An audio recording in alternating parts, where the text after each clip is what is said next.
Hello, Paul Hamler here. Welcome back to Paul Hamler's YouTube channel. Hopefully we got a good little video planned for you today. You saw in the introductory small clip there of me using a small draw knife.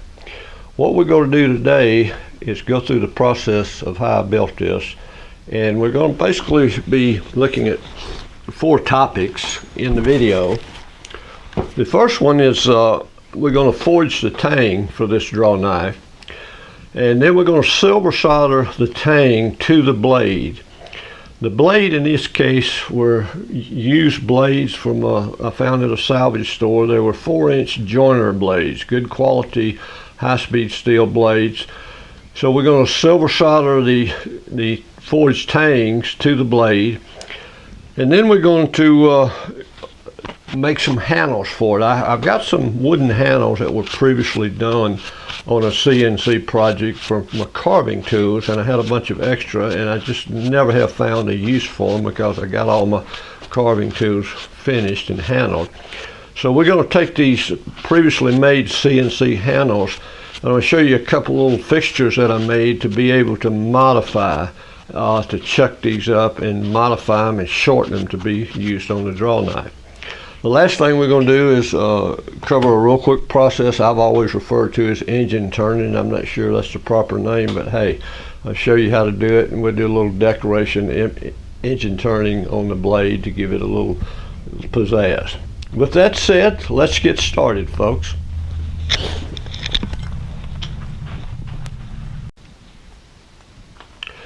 Okay, to put this project in perspective, here's 4 examples of draw knives. The top one, commercially manufactured, is what I refer to as a full size. The second one down was a craftsman made. The third one was made by C.E. Jennings. To my knowledge, this was the smallest commercially manufactured draw knife. The one we're going to do today on the bottom has a 4-inch blade, and I find the size of this very user-friendly, and it just has a nice feel to it on smaller projects. So this is the guy we're going to be making today.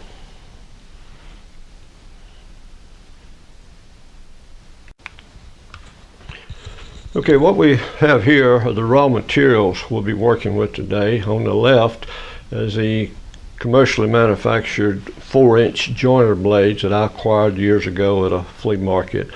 To the right is some round 3/16 stock that we will be forging to mate up and silver solder to the blade. Piece of brass that we'll be using to make the ferrules, and the handles as seen in the top of this shot are the handles that were made from my carving tools, CNC handles, and we're going to modify them so that they will fit and be more appropriate size for the draw knife.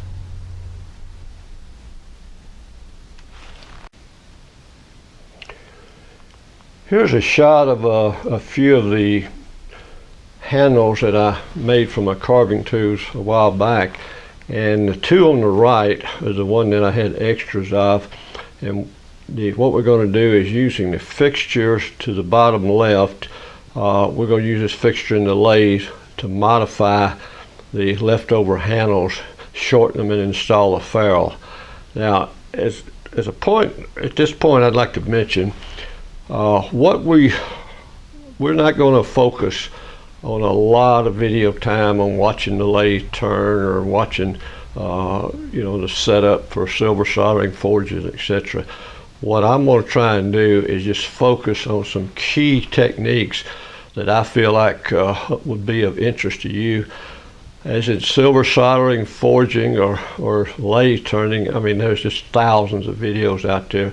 So I'm not going to eat up bandwidth, reinventing the wheel. I'm just going to try to share with you techniques and ideas that I've come up with that I feel like may be unique. If not, hopefully they'll be helpful to you on some of your future products. With that, let's put the blacksmith apron on and go fire up the forge and start hammering out some tangs.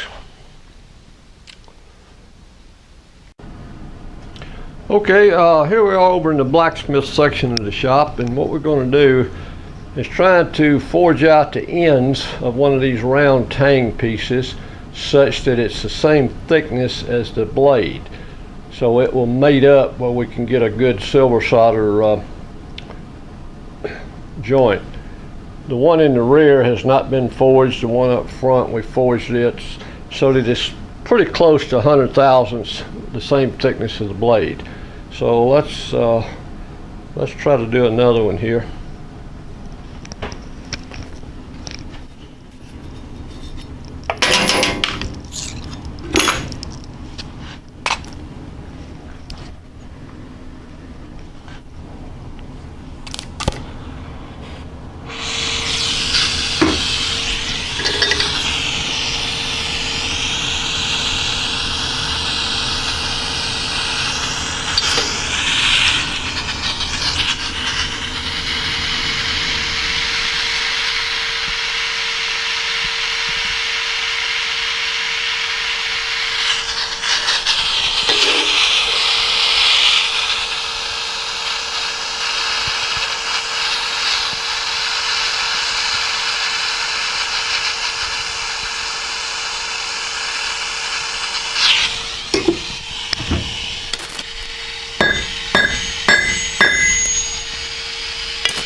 Okay, that looks like a keeper.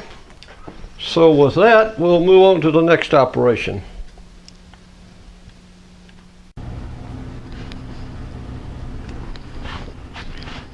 Okay, one of the most critical things when you're silver soldering is to have a good mate and a match of your two parts. So what we're going to do is sand the face of this previously forged tang and get it squared off and plumb. And when we get ready to silver solder it, we'll have a good fit for the silver solder to flow into.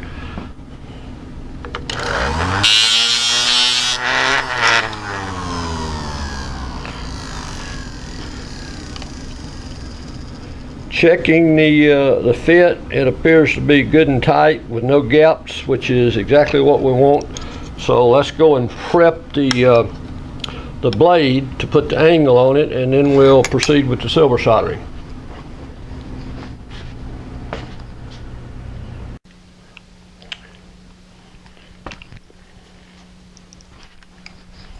Okay, what we're going to do next is grind the blank blade to shape this area right here, this little undercut, and also grind the angle on the flat and convert it to a 45-degree angle. And what I've made here is a little acetate template that's got the profile that I want. So we'll load up some magic marker on the blank and scribe that profile, and using that same template we can transfer it to the other side and maintain symmetry between the two sides of the draw knife blade.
Okay, we got both sides marked, so let's go off to the bench grinder and grind away everything on the right side there and try to follow that scribe line for the profile. Okay, we're back from the bench grinder where we've ground and shaped the previously scribed lines to get our 45-degree profile, as well as squaring them off so that they're completely plumb with the mating tang parts. By laying it down and pushing the tangs up, we've got a really good fit, and that's what we're after when silver soldering, a good tight fit, two good contact points of the two materials that's being soldered. What we're going to do now is take a little break, and then when I come back, I'm going to give you a 30,000 foot flyover of how I silver solder.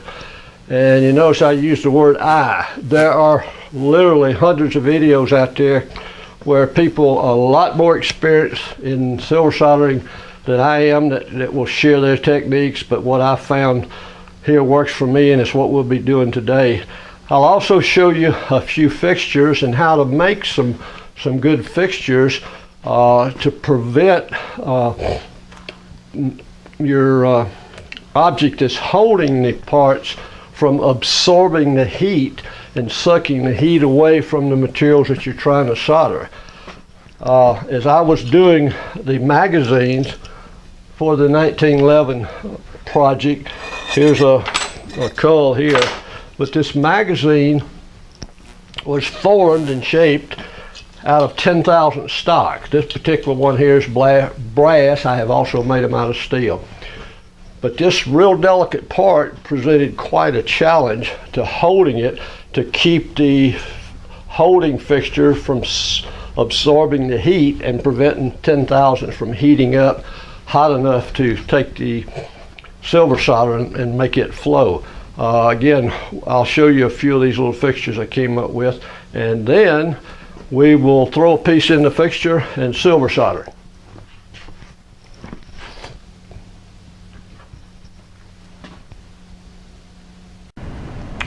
Okay guys, let's do some silver soldering. First thing we want to talk about is flux. In electrical solder and acid core solder, typically your flux is incorporated in the solder. Silver solder, not the case. Here's a small piece of silver solder. It's just like a piece of wire. Anyways, one of the best fluxes I have ever found is right here. It's called Handy Flux. The flux is just a white paste consistency. In order to make it more usable, what I like to do is I like to get it to a toothpaste consistency, where at that point I can use an artist brush, dip down into the flux and paint it on. And to keep it at a toothpaste consistency, first of all, I put it in this little glass bottle and mix it with water and stir it up until you get it, again, about like toothpaste. This little container here, you can close the lid and it keeps it somewhat airtight. So what I do is, after I mix the flux with water to get it to the consistency that I'm able to brush it on, I place this down into this little container that's got about 1/4 of an inch of water in the bottom of it. Don't want to splash it. So now the glass container is setting in the water. When I'm not using the flux, I close it and store my brush, which then pretty much seals it off. When I'm ready to use it, take the brush, open the container, and dip get the flux on the end of the brush just like you would paint. And then I can brush it on and paint it on. Because it has water in it and it's a thinner consistency, it also helps you in watching the flux work as you're heating the metal. The first thing that will happen is the water will evaporate and it will leave a white powdery substance where the flux has been applied. Very visible. We'll go through this in a second. As you continue to heat the flux, it's eventually going to melt and turn into a glossy type glass consistency. You have to continue to heat it until your metal gets hot enough for the solder to flow. Now there's 4 types of silver solder. You have the easy flow, easy, medium, and hard. And each one of them is judged by the amount of silver in the solder, which controls the melting temperature. Today we're going to be using medium, which has 70% silver in it, and it melts at about 1350 degrees. The reason for having these different consistencies of silver and melting temperatures is you can tack something in place with the hard solder that has a higher melting temperature, 1450 degrees, and then you can go back and do work. This is beneficial in jewelry. You can do work with the softer solders, and it won't unsolder your first fixturing that you did with the hard solder. So what we're going to do is if you consider yourself a decent electrical solderer, first thing you need to do before you silver solder is just throw away everything you learned about electrical soldering. For years I tried to silver solder like you do electrical soldering. It's totally different. So what you're going to do is heat the metal, watch the flux get to a point where it's crystallized or liquefied. The metal will start getting red, and then the hardest part to try to explain to somebody is when do you put the solder on. Most people try to put the solder on too early, and you're just sitting there with a glob of solder, and eventually it will melt and flow and follow the heat and follow the flux. What we'll do here is we'll flux up these 2 pieces of brass because it's easier to see than what we're going to be doing later on the draw knife. We'll flux these up and get a close-up and solder these. What I've got is just 2 pieces of brass that's butted together, and it's laying on a ceramic block, so the heat's not a problem. They've already been brushed with the Scotch-Brite. Your surfaces and your metal has to be extremely clean, or you'll get contamination and you'll get voids and flux areas in your joint that you don't want. As far as this block here, I'm not sure whether it's ceramic or whether it's some type of diffractory composition or what. It's extremely tight, it's not porous, whereas the fire brick that a lot of jewelers and people use, these fire bricks are extremely porous, and they come in two types. One will withstand heat up to 2,000 degrees. The other one for platinum soldering will withstand 3,000 degrees.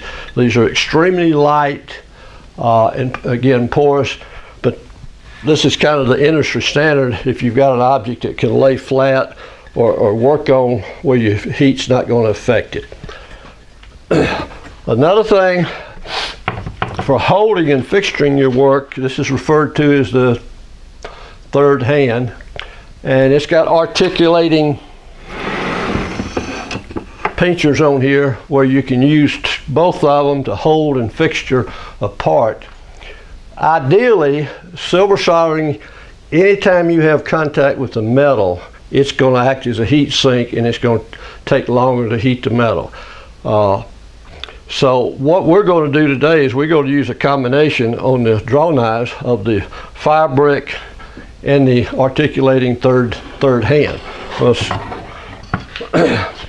Another technique that's used quite often is these ceramic rocks. It's in a metal plate, and a lot of times you can press the rocks around and you can articulate your parts till you get your joints aligned, and you can leave it in here and do your silver soldering. This is comes in quite handy. Like again, there's ceramic rock, so it'll withstand the heat. When I was trying to do the magazine on the 1911s, I showed you this arrangement earlier. What I ended up making, and this was quick and dirty, I made this little fixture for the vise. Little magnets holding a piece of steel, and I used these round rods, are called ceramic cores. They're used in the investment casting industry for putting in your waxes where you don't feel like you've got enough room for the investment to flow into, and it prevents the molten metal.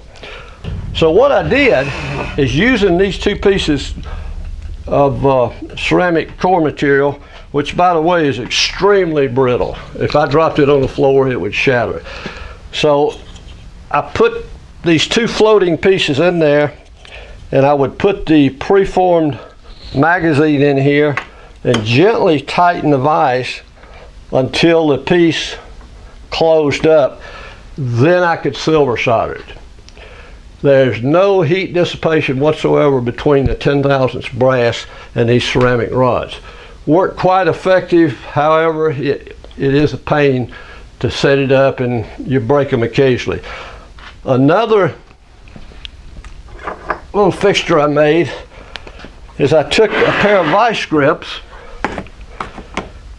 and I cut, if you can see it, a little relief, a little dado in each one of the jaws so that it would receive part of the ceramic rod. Now what I've got here is the rod is held in the little countersunk or sculpted radiuses into each jaw, and I've got two small pieces, extremely small pieces. There's a square and a little tube, and it's locked in with the pressure from the vice grip. So right now, in effect, those two pieces are just suspended in air. So I can flux this piece and heat it and solder it with no heat dissipation whatsoever.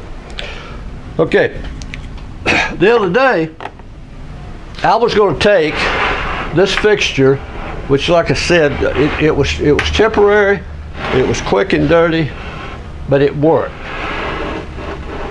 But I wanted to make it more permanent so that I wasn't relying on the magnets to hold the rods in place, etc. And you know how we all are, every once in a while in the shop we have what I refer to as an aha moment. Well, I had one the other day. See how fragile the stuff is? I had my aha moment, and I said to myself, wouldn't it be nice if you had a set of jaws in your vise that were made out of the fire brick? Well, I said, I wonder how hard this stuff is to saw. And was I really surprised? You can saw this fire brick, and you can see where I sawed it off here. You can saw it with the hacksaw, and it's almost like sawing butter. So what I did is I sawed a piece off, I slit it in half, and now I have a set of jaws made out of fire brick. And what we're going to do, we're going to put the draw knife between the two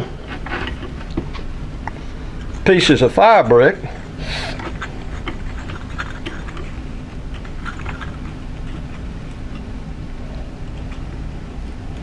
and then, being that's held in place good and secure,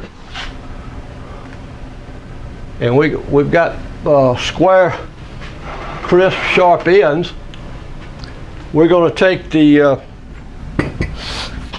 tangs, and we're going to put one of the tangs in the articulating or the third hand and butt it up to here, so it'll be in place again, more or less suspended, and then we can flux it and solder it. And this operation could be done by laying the two parts on top of the fire brick, fluxing it up, and just heating it and soldering it while it's laying on the fire brick. That works fine as long as your fire brick is new and fresh and doesn't have any contamination on it. I kind of like this idea better, so we'll give this one a try. Before we do that, let's go right into a real quick demo on silver soldering these two pieces of brass together. And hopefully you'll be able to see the transition of the colors and of the flux, etc. Okay.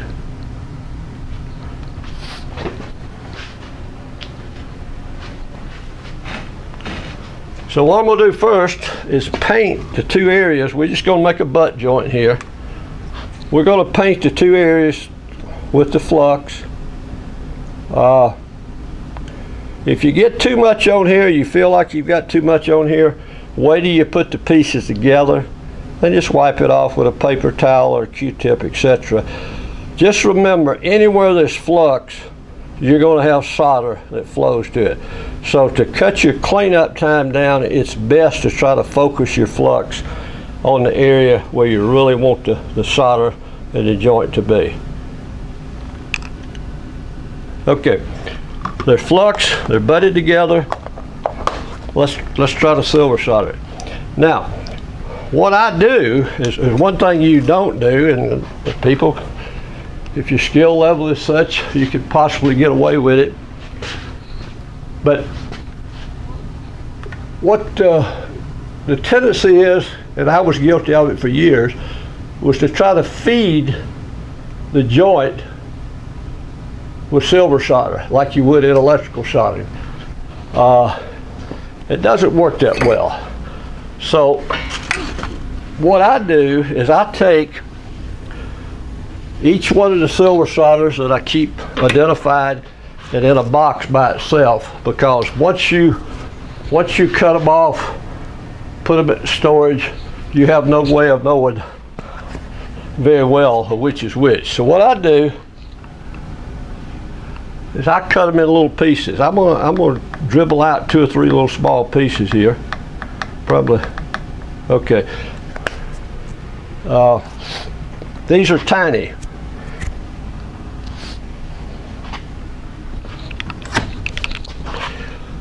The reason you don't need them to be extremely large is one of the characteristics of silver solder. When it melts and starts flowing, it will flow 8 times the length of the solder.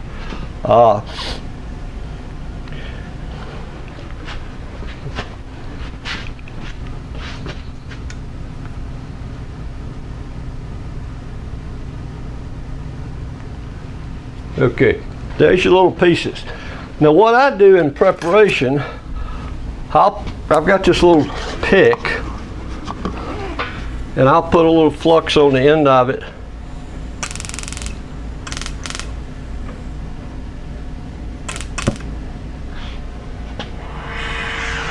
And just melt the flux.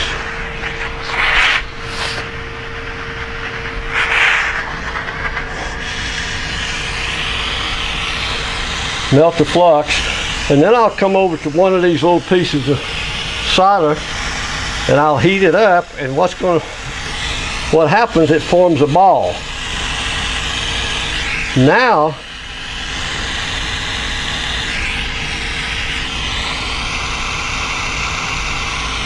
I can pick that ball up and attach it to the pick. So I've got a little ball of silver solder out there on the pick.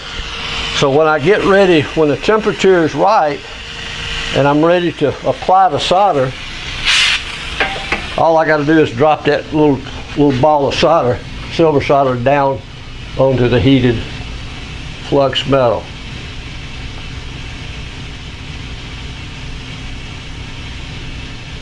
Okay, now pay attention and watch the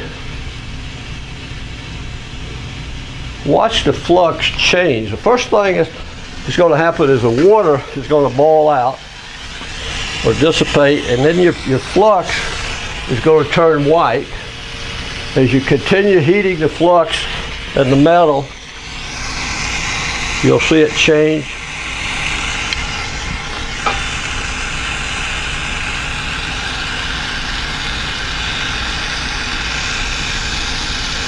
The flux appears to be just about ready, so I'm going to go ahead and apply the solder.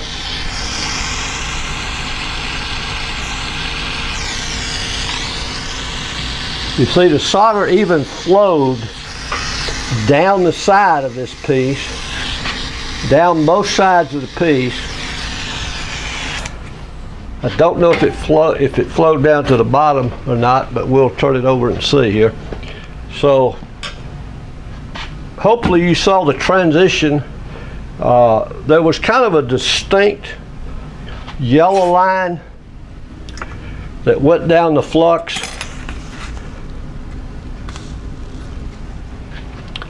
When the metal was hot enough, the flux had done its job, and it was ready for the solder to be applied. So it looks like we've got a joint that goes all the way around all four sides. And remember, the amount of solder that I used to go all the way around all four sides of this triangle was that little piece that's sitting up on the top right here. It's probably less than it's less than 1/8 of an inch long. We'll use approximately 1.5 times that much when we do the tang to the blade. So we'll stop just a minute and get the fixture set up, and when we come back, we'll do the silver solder on the tang and the draw knife.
Okay guys, we got the both tangs soldered on there and did a little cleanup.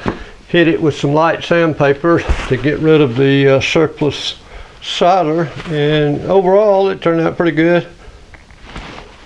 Got one spot over here on the left that needs a little bit more sanding. Got a little bit of silver solder below the line level. I got to level it off with the blade. But other than that, we got a good solid joint. And that wraps it up for the silver soldering. We're gonna go focus on making some handles for it, and then we'll do the engine turning.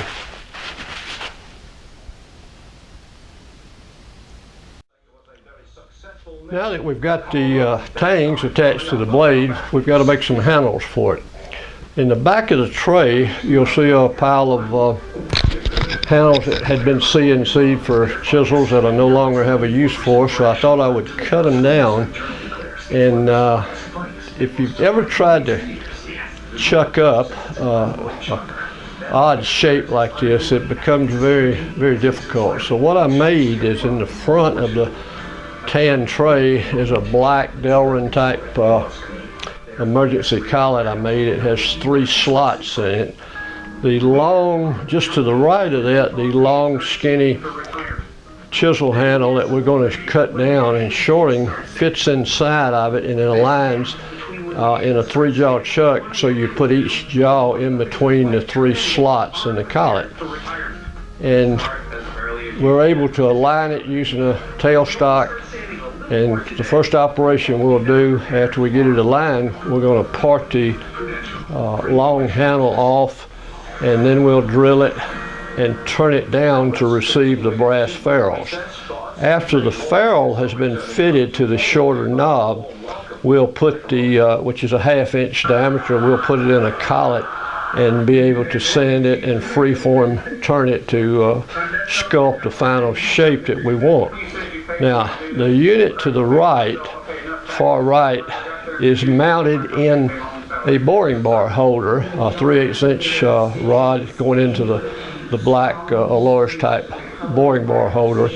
And coming out of the opposite side of it is a 3/8 inch brass rod. This will be used as a steady rest when freehand turning and sculpting the wooden knob. And what's unique about it, because you have 2 eccentrics here, 2 pivot points, we can turn and pivot around and set the height that we want the turning tool to be at, particularly if you're using multiple tools. It makes a real quick adjustment, and we'll demonstrate it in the lathe. You'll get a better idea. Now, the fixture, the black cast iron fixture that's receiving the 2 bars, came from a laboratory. I'm not sure what they were using it for, but you could very easily make this from a rectangle block just by drilling and reaming 2 holes and putting a set screw in it. It's very easy, but you'll get an idea of the functionality of it as we demonstrate the turning on the lathe. Now,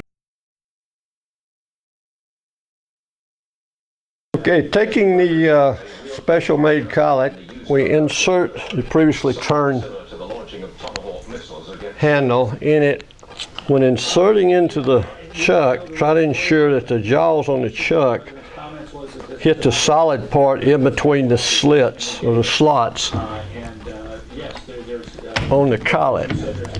I'll bring the tailstock up and help center it there, and then lock it down. And we're getting a pretty smooth, pretty straight turn there. What we're going to do is go in with the parting tool, if I can find my mark. Okay. And we're going to part this guy off and get rid of the extra stock.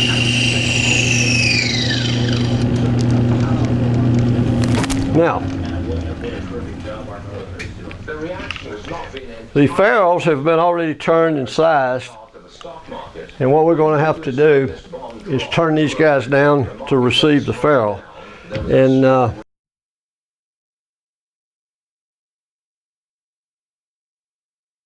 because we're not having to remove that much stock, I'm just going to keep the parting tool.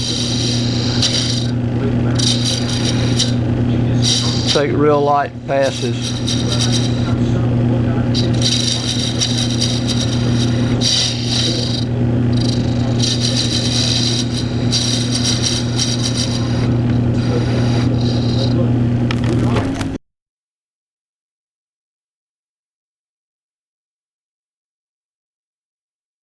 And what we'll do is continue turning the shoulder on this handle and fit the ferrule. And I'll just glue it in with a little super glue.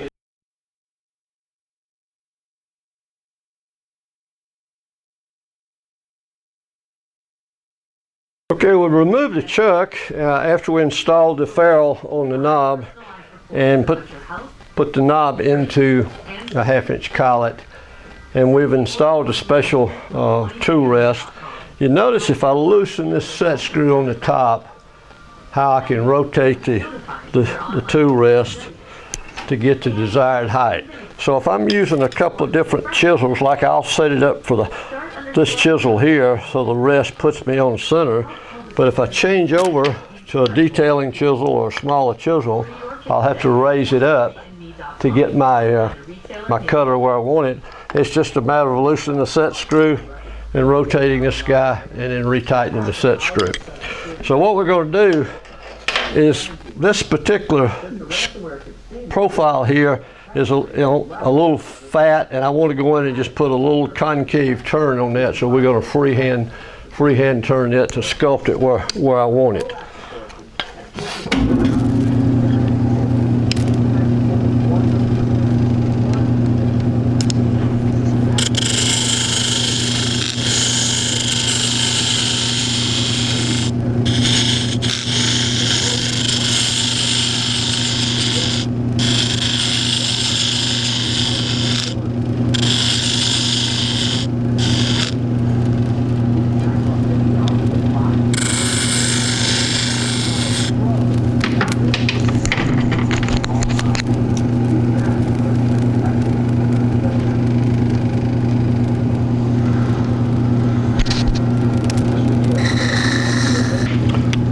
Once I get it fairly close, I'm going with a little sandpaper, dress it up, blend in the concave curve that I turned in.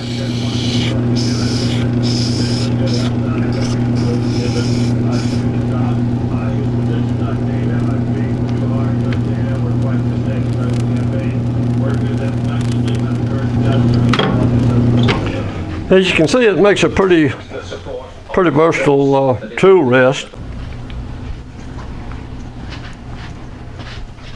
Okay, if I can do this without getting in the way of the camera, on the left we have a hard felt wheel. We're going to put a little rouge on it.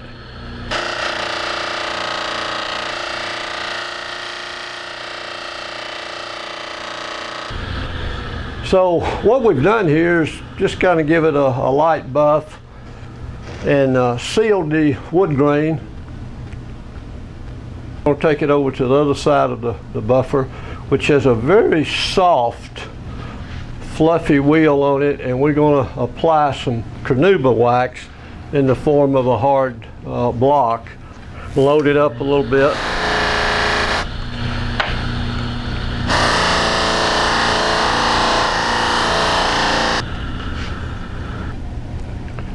Doesn't take much. Like I said, we sealed it first with just some rouge and put a little polish on it, but the carnauba wax with this really soft buffing wheel goes in there and puts a light coat of hard carnauba wax on there, and this finish will hold up for quite a while. The beautiful part is if it starts getting dirty or a little grubby looking, just come back over, put your little more carnauba wax on the buffing wheel and hit it again, and you're back to new again.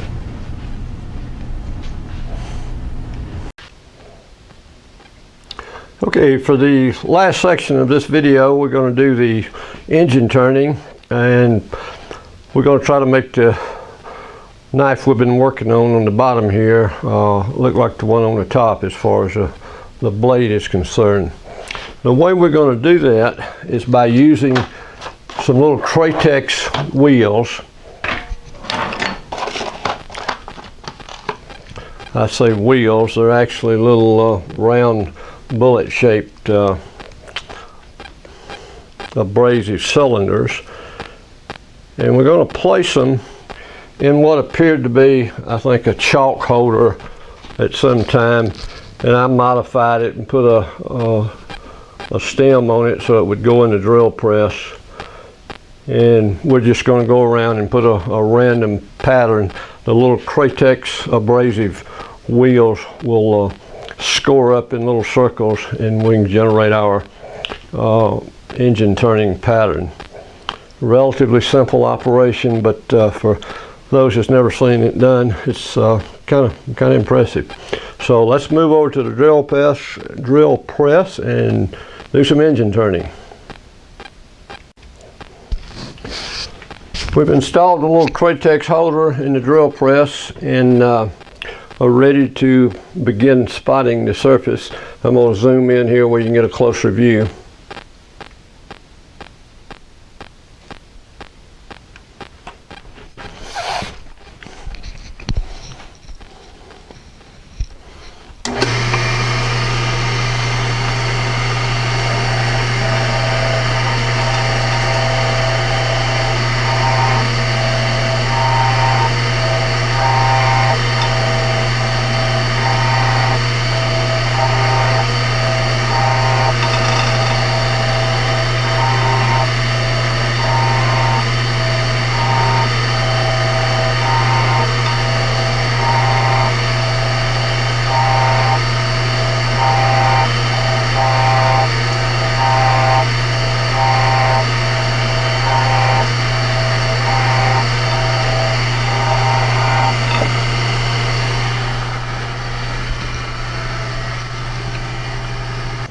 Okay, that's pretty much all it is to it. I won't bore you with the rest of the operation, but just bring it down and try to maintain some type of symmetrical pattern, and it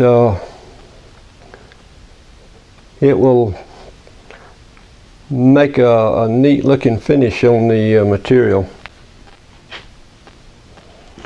Okay, here's our finished draw knife. I hope everybody enjoyed it and possibly learned something. We got a few more creative videos planned here in the future, and appreciate any feedback. We're getting a little better at this. There's still a few glitches. I apologize for the Fox News audio interruptions, and I guess it's right near the end of the video. I tried to cut most of it out, but I was running out of time. So anyways, I'm learning, getting better, and if you guys enjoy this, go ahead and subscribe to my channel. Give me a thumbs up. If you don't like it, give me a thumbs down, and if you didn't mind, tell me what it is you don't like about it, where I can strive to improve it and fix it up in the future videos. With that, we're signing off.